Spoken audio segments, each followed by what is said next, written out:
Lo tau pintu lemari gini kan, itu pertama ada bunyi,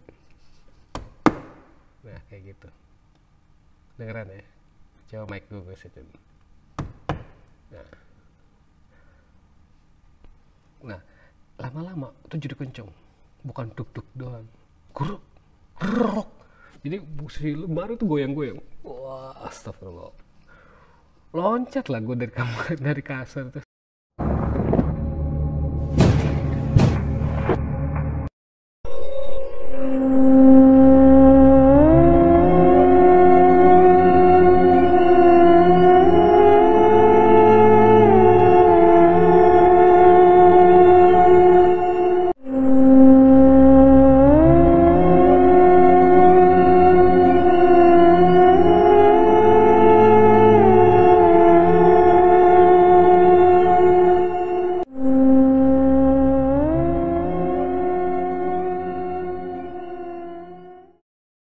Assalamualaikum warahmatullahi wabarakatuh. Selamat malam guys, selamat malam Creepers. Masih sama gue Rifki Sastra Perwata di Rifki Sastra Perwata Channel. Oke, alhamdulillah kali ini kita bisa ketemu lagi ya secara gue yang ngomong langsung. Kemarin-kemarin gue memang banyak sekali kesibukan, yang akhirnya konten-konten gue kemarin ya banyak yang quickie aja jadinya. Nah, di video kali ini gue mau cerita soal sekolah gue di waktu gue pindah ke Kendari, Sulawesi Tenggara. Jadi di video kemarin yang sekolah Belanda kan gue terangin kalau gue pindah-pindah sekolahnya ya. Alasan gue pindah ke Kendari, Sulawesi Tenggara ini adalah ikut bokap nyokap sebenarnya. Jadi bokap sih itu kerjanya pindah ke sana untuk ke cabang yang di Kendari. Jadi mereka pergi pas ketika gue mau kelulusan SMP ya. Nah mereka harus pindah dan gue di Jakarta berdua aja sama kakak gue ya. Gue masih kelas 3 SMP, baru mau Eptanas di zaman dulu ya. Terus udah gitu gue kelas 1 di SMA 77 Jakarta. Memang gue sering banget tipes, dirawat rumah sakit. Akhirnya diputuskan lah untuk gue kelas 2 itu ditarik ke Kendari karena biar deket sama nyokap bokap ya.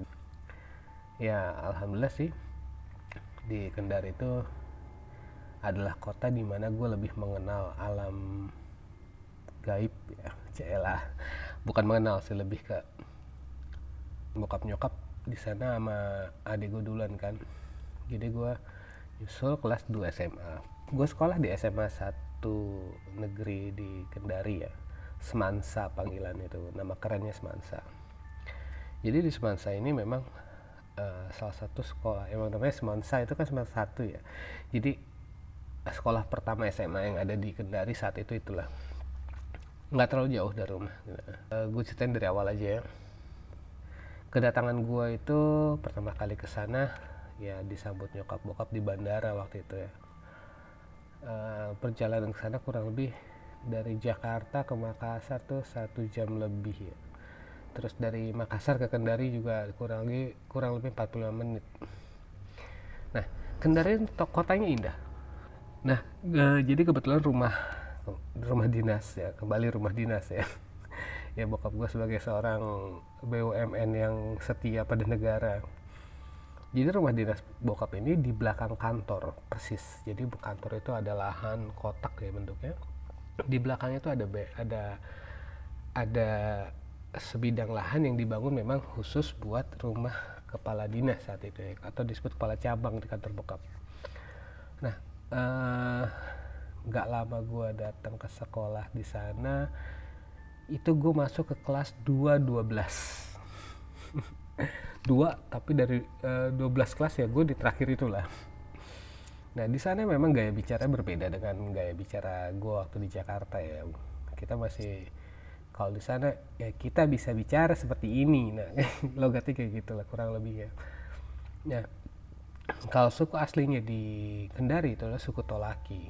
Nah itu rata-rata orang Tolaki yang gue kenal itu cantik-cantik, masya Allah, putih banget gitu.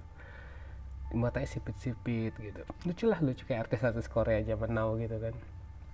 Di SMA itu ada kejadian yang gue bilang sih ekstrim ya, karena baru berapa minggu gue sekolah. Gue cepat dikenal alhamdulillah, dari karena memang logat gue ini masih ngomongnya masih gue lo dan kayak gini. Kalau di sana berbeda sekali dialeknya ya. Ya, gue di sana dipanggilnya banyaknya Kinoy. Nah, Kinoy itu karena panggilan rumah gue itu Kinoy, karena dulu gue senang nangis ya. Nangis mungkin karena memang dari kecil gue sering dilihatin atau didengarkan hal-hal yang gitu, jadi biasa gue jadi cengeng, jadi panggilnya Kinoy. Kinoy itu adanya Unyil yang sering nangis itu. Di kelas 212 itu udah kelas paling pojok, itu di lantai 2, jadi bentuk sekolah itu undakan gitu deh. Nah, kelas 212 ini bersebelahan dengan 210 dan 211 ya kan. Waktu beberapa minggu kejadian gue sekolah di sana, kejadian yang paling takjub ya saat itu, gue belum mengenal apa-apa tuh di situ, masih anak baru, freshman. Terdengar ada orang teriak cewek, ih, itu kedengeran jelas. Dan teman-teman gue bilang, ih, apakah itu, apa ji gitu kan. Gue juga celingak dong, apaan tuh, di kelas ya, di dalam kelas kedengeran. Tiba-tiba ada beberapa teman cewek gue tumbang, ada yang jadi macan, ada yang jadi ular, gayanya jadi gitu, terus ada yang gitu, ada yang jadi kera monyet gitu yang gitu. Astagfirullah. Dan itu ternyata nggak terjadi di kelas gue doang dong. Di kelas 211, 210 sampai 29 itu semuanya rata-rata ada yang kena di situ. Gila. Itu jadi ya itulah kesurupan massal anjir, merinding. Insyaallah. Kesurupan massal yang pertama kali gue lihat live depan mata gue. Jadi lo kalau pernah dengar cerita atau lihat berita kesurupan massal, gue ngelihat sendiri. Akhirnya ada salah satu teman gue yang bisa dibilang dia punya pegangan ya gitu, kalau nggak salah kodam entah apa, dia coba bantu teman gue yang di kelas tuh yang jadi monyet, jadi ular, jadi kera itu, dibantu tuh. Dia terpelanting, jadi dia lagi gini nih, tanpa menyentuh dia mental ke belakang. What the, gue bilang, seriously, gue bilang, ini apa, gue kayak adegan film gitu. Dan gitu guru-guru juga kan udah banyak turun tangan tuh. Jadi guru-guru itu ada beberapa ternyata yang manggil kayak orang pintar di daerah sekolah gue tuh. Akhirnya dipanggil orang pintar. Nah, yang kesurupan itu digotongin sama anak cowok. Digotongin ke musola. Di musola itulah kayak semacam kayak ruqyah massal gitu di situ kan. Ada beberapa, dia bisa dibilang ustadz atau orang pintar, padahal gue juga gak paham sih. Mereka sambil guru-guru yang lain juga baca, ada yang baca ayat kursi, ada yang baca al-fatihah, wah banyak banget. Nah, gue cuman bengong aja, buset, kaget gue di situ. Jadi udah sembuh satu nih, yang di luar musola ada yang kena lagi, jadi pindah doang gitu.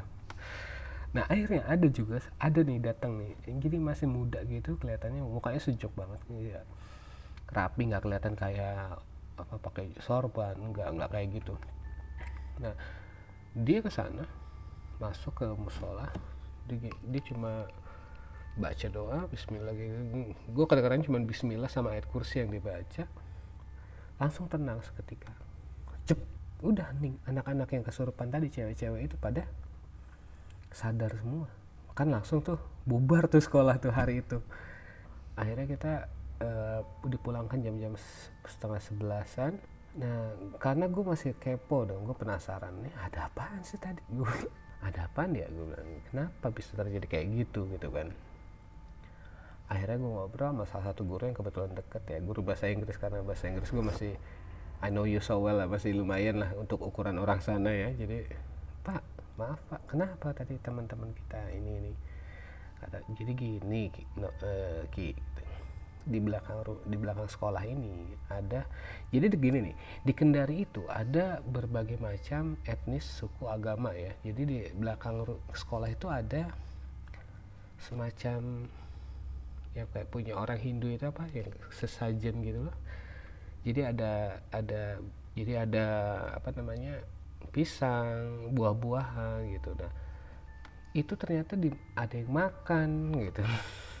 Kan hodop ya, apakah mereka lapar sampai sesajen saja dimakan gitu teman-teman. Ada orang yang makan itu, gue nggak tahu siapa namanya. Nah itu yang menyebabkan lah kesurupan massal itu. Disitulah mungkin ya, gue nggak paham juga ya, ini gue bukan rasis atau kayak gimana, terjadi karena ya makanan itu dimakan sama orang itu yang mau makan, sehingga yang dikasih makannya itu marah. Nah marahnya ke sekolah gitu. Itu baru beberapa minggu itu di Kendari ya, jadi perkenalan yang luar biasa lagi kan. Nah lanjut lagi, gue baru sekitar sebulanan di Kendari. Rumah dinas bokap itu mau direnovasi, jadi kantor ini menyewakan rumah buat bokap gue, buat gue keluarga itu di daerah Penggolakan namanya.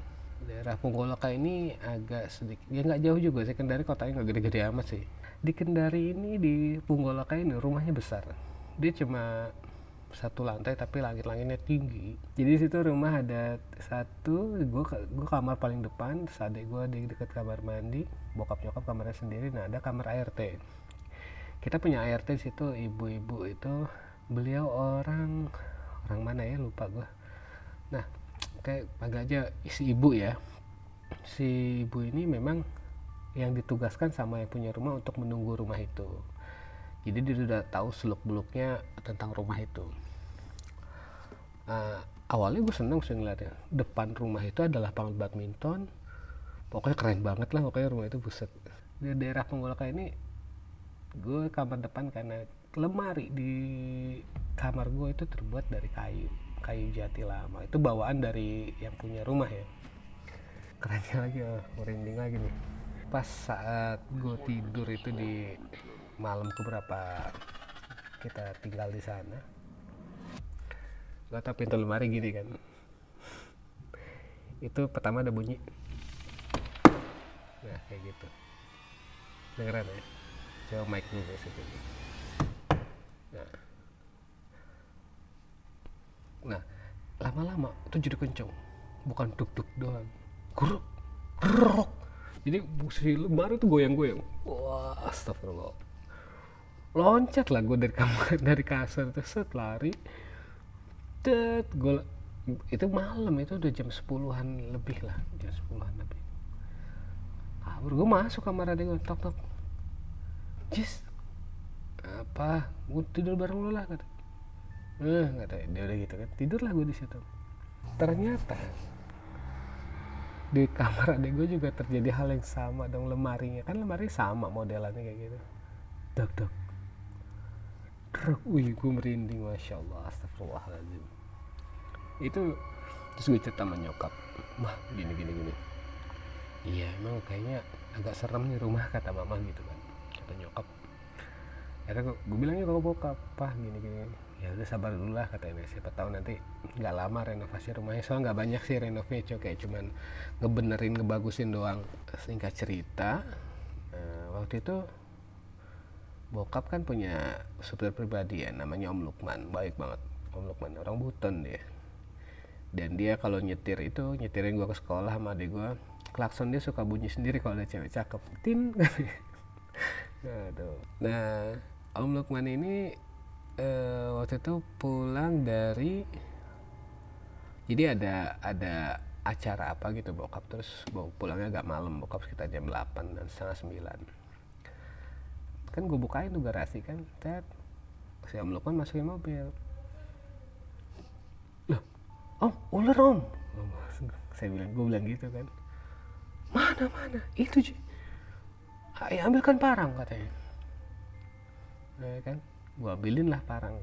Terus, dengan refleksnya si Om Lukman itu motong tuh ular, jadi pas di tengahnya gitu. Ularnya kecil, nggak terlalu besar, tapi geliatnya itu kayak gitu lah, cerak gitu kan.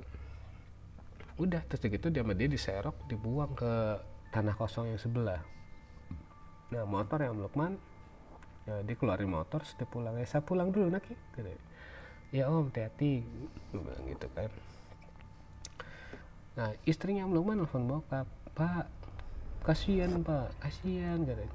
"Lah kenapa bu?" "Ini Lukman," katanya, "Lukman dikasihan, perutnya disakit, dia merintih-rintih," katanya. Nah bokap nggak paham kan, duh gimana nih, kata bokap gitu kan. Terus bangunnya, "Ki, antarin papa ke rumah Om Lukman yuk." "Ayo, tapi sebelumnya kita jemput Om Ipul." Nah ingat kan Om Ipul yang gue ceritain waktu gue cerita di video yang sekolah Belanda itu, yang bisa dibilang dia salah satu guru gue. Nah rumah Om Lukman itu agak jauh sih dari rumah gitu. Nah kita akhirnya kita jemput Om Ipul dan menuju ke rumah Om Lukman.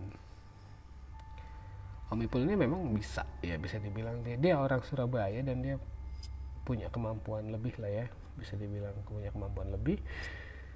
Begitu kita nyampe ke rumah Om Lukman, Om Ipul langsung astagfirullahaladzim katanya gitu. "Ah kenapa Pul?" kata bokap. "Udah pak, kita masuk aja." Masuk terus bilang gini, "Assalamualaikum bu, tolong ambilkan air dengan garam," katanya. Diambilin lah masih istri Om Lukman tuh air sama garam kan. Si Om Lukman tuh lagi megangin perutnya di lantai, dia meringis digulang-guling gitu kan. "Kenapa?" gue bilang gitu kan. Ternyata udah gitu Om Lukman kayak berdoa gini terus ngeluarin jurus-jurus gitu lah, persis kayak di pemburu hantu, film-film pemburu hantu gitu. Terus dari nggak ya ada lah 10 menit si Om Ipul gitu-gitu, terus dia alhamdulillah kata dia gitu. Terus nggak lama dari Om Ipul bilang alhamdulillah, si Om Lukman tuh diam, terus dia bisa duduk. "Kenapa perutku?" katanya. Terus Om Ipul nanya, "Pak Lukman tadi motong ular ya?" "Iya di rumah bapak," tadi di rumah yang Punggolaka, rumah yang dikontrakin kan. "Iya tadi ada ular."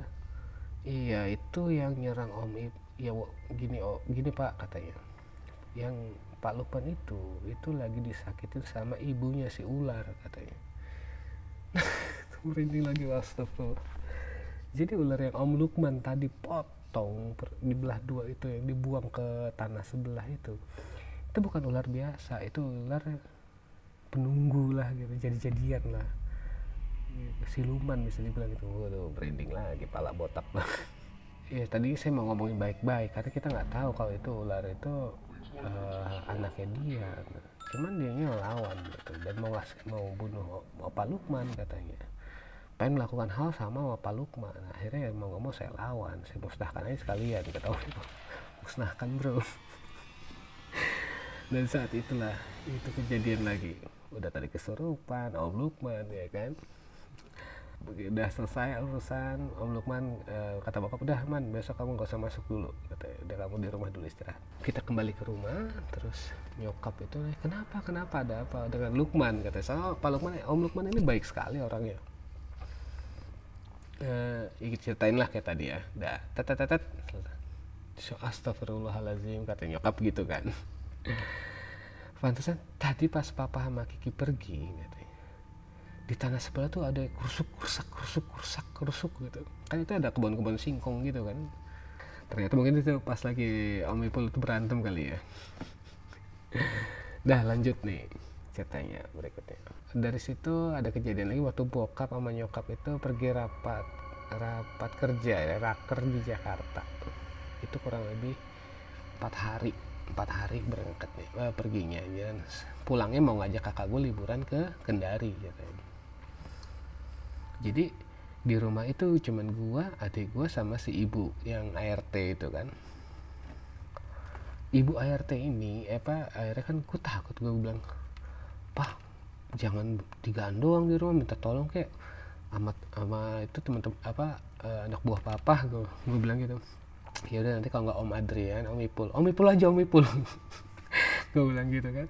"Om Ipul tidur di kamar Kiki aja, nanti Kiki tidur sama Aziz," gue bilang gitu kan, sama adik gue tidur. "Ya udah nanti papa ini deh," katanya. Nah berangkatlah bokap nyokap dan Om Ipul udah dipesenin kan. Nah Om Ipul ini kirain gue mau nginep tuh, maksudnya ya udah selama bokap nyokap pergi lu pergi kerja, pulang kerja langsung ke rumah itu, ke rumah gua gitu. Enggak, dia cuma tidur doang di rumah. Jadi subuh-subuh udah pergi, datangnya itu habis maghrib ya kan.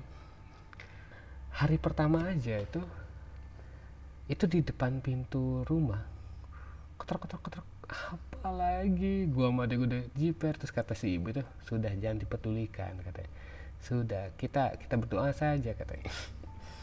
Terus akhirnya terdengar suara assalamualaikum katanya. Itu suara Om Ipul banget. Gua apa, waalaikumsalam. Gue intip lah, Om Ipul kan? Iya bener katanya. Kenapa Ki, beneran kan nih Om Ipul? Gue bilang gitu kan, saking gue udah deg derdai gitu kan. Gue buka lah, ya Om gini tadi ada bunyi ketok. Oh itu tadi ada yang ngetrap doang, udah dibuang kok, udah suruh pergi katanya. Cuma gitu doang kan, berdesu ya. Itu udah baru malam pertama tuh. Nah, di beberapa ada satu kejadian lagi waktu bokap nyokap masih raker itu. Jadi gue sama Om Ipul sama adek gue nonton TV, dan tiba-tiba Om Ipul begini kayak gitu. Gue kaget tuh sama adek gue. Udah selesai Om Ipul udah gini, kenapa Om? Itu ada tuyul mau masuk katanya, dikira banyak uang kali di rumah ini katanya. Ya Allah, apa lagi? Gila bener ya, itu gila banget. Singkat cerita akhirnya bokap nyokap kembali ke Kendari dari Jakarta dengan abang gua yang kita akhirnya berkumpul lagi nih berlima ini kan. Gue seneng banget lah, bokap nyokap ngajak ayo kita ke pantai, karena Kendari kan banyak laut ya. Kita ke pantai mau makan seafood apa, di situ banyak banget seafoodnya, enak-enak masya Allah. Nah yang kerennya apa coba ya, ini masih dengan Om Ipul lagi nih. Jadi bokap sama kakak gue ini dulu pernah ikut salah satu bela diri pernapasan, gue gak mau sebutin namanya, di kantor bokap ya. Jadi kalau kakak gue alasannya ngikut itu karena kakak gue punya rematik jantung. Jadi dia dari umur 0 baru ketahuan itu umur berapa tahun, sampai di umur 20 tahun dia harus terus disuntik tiap bulan. Jadi jantungnya itu ada malfunction gitu kan. Kakak gue ikut pernafasan itu untuk menguatkan jantungnya gitu kan. Yang kita nggak tahu itu adalah ada sesuatu yang dimasukkan ketika lo latihan di sana. Nah kakak gue ikut, ya bokap gue nemenin. Sampai dulu tuh bisa, lo tahu teh botol itu bisa mecahin, dari teh botol masih utuh dipecahin gini, prang, bawahnya doang yang pecah. Wih keren sih gue bilang kan. Ternyata itu nggak semerta-merta itu hanya ilmu metafisik, enggak juga gitu. Ada yang bisa tapi ini nggak ilmu metafisik. Udah gitu bisa ngangkat orang pakai koran, baca matahin pipa dragon gitu kan. Ini kakak gue sakti gini gue bilang kan. Singkat cerita, udah waktu kakak gue kita bikin acara kayak makan-makan barbekyuan gitu, bakar-bakar ikan. Jadi kalau orang Sulawesi sana yang akhirnya N pakai G, jadi ikang ya kan, kita bakar ikan kan, karena datanglah orang-orang kantor tuh. Nah Om Ipul ngobrol lah sama gue sama kakak gue kan. Ngobrol Mas Rizal ini ya dulu ikut pernapasan katanya. Itu kakak gue nggak cerita, dan nggak ada seorang pun yang cerita ke Om Ipul itu. Iya Om, waktu di kantor pusat itu, di kantor papa yang di pusat, ikut karena saya punya rematik jantung, kata kakak saya. Oke ya, papa berarti ikut juga ya? Iya, papa juga ikut nemenin saya Om. Terus akhirnya setelah acara selesai bakar-bakar itu, Om Ipul belum pulang tuh, dibantu beres-beres ya kan. Lalu Om Ipul ngadep ke bokap, maaf Pak, iya tadi saya ngobrol sama Mas Rizal, Bapak dulu pernah ikut pernafasan ya? Iya pernah. Ini Pak, ini bahaya kalau nggak dikeluarin. Apa maksudnya? Pernafasan itu bukan murni pernafasan, tapi Bapak sama Mas Rizal tuh diisi. Waduh, masa pul, kata bokap gitu kan. Singkat cerita akhirnya disepakatilah tanggal dimana kita mau ruqyah, model ruqyah gitulah ya kan. Akhirnya udah pada harinya itu ngumpul nih, gua, bokap, kakak gue, nyokap sama adek gue nggak mau lihat katanya, males katanya. Berempat nih kita di ruangan, di kamar, karena ruangan itu kan yang paling private ya, kamar bokap nyokap ya, kita di situ lah. Mas Rizal, bapak tolong baca, ikuti saya. Jadi ada beberapa surat yang kita bacakan ya, gue juga ikut bantuin. Mas Rifki juga ya, Mas Kiki bantuin doa aja katanya, ikutin aja kita baca. Terus sampai pula tuh dia dengan adegan-adegan gitu-gitunya kan, itu gue kan lampu kamar tuh hanya pakai lampu kecilnya aja kan, nggak pakai lampu utamanya. Tiba-tiba gini, bokap nunduk. Nah itu gue samar-samar gue ngeliat apa dari bokap, seng, ular, seng, kakek-kakek, seng, cewek rambut panjang. Terus Om Ipul gini gitu. Nah terus dia ke kakak gue gantian kan, dia ingin kakak gue diginiin, maaf ya, diginiin kepalanya. Dari kakak gue keluarnya ada yang berbulu besar keluar, taring panjang, botak. Itu gue nggak secara kayak samar-samar gimana sih, udah gitu satu lagi apa ya, lupa waktu itu, monyet keluar seng. Terus udah gitu Om Ipul bilang lagi, yuk kita baca lagi ayat kursi sama itu terakhir kita baca Al-Fatihah.